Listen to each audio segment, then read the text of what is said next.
Rajkot મનપાના general બોર્ડમાં 42 પ્રશ્નો અંગે ચર્ચા કરવામાં આવી, જેમાં બે મહત્વના ઠરાવને જનરલ બોર્ડે મંજૂરી આપી છે.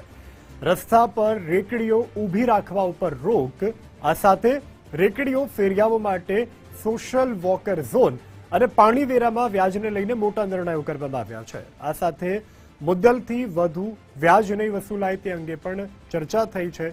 લોકોની રજૂઆત બાદ મનપા દ્વારા આ મહત્વપૂર્ણ નિર્ણય કરવામાં આવ્યો છે.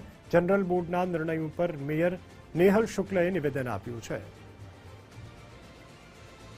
મહત્વના નિર્ણયો જે પ્રસ્તાવ રૂપે પસાર થયા, એક તો નામકરણ હતું એ થયું, અને બીજું સ્ટેન્ડિંગ કમિટીએ 5,000 રૂપિયાનો પાણીવેરામાં વ્યાજમાં છૂટ આપી હતી અને 5,000 રૂપિયાની મિલકત વેરામાં વ્યાજમાં છૂટ આપી હતી.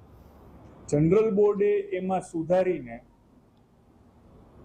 જેમની મુદ્દલ છે એનાથી વધારે વ્યાજ ન વસૂલવું એવો મહત્વનો લોકોને રાહત આપતો ઠરાવ પસાર કર્યો છે.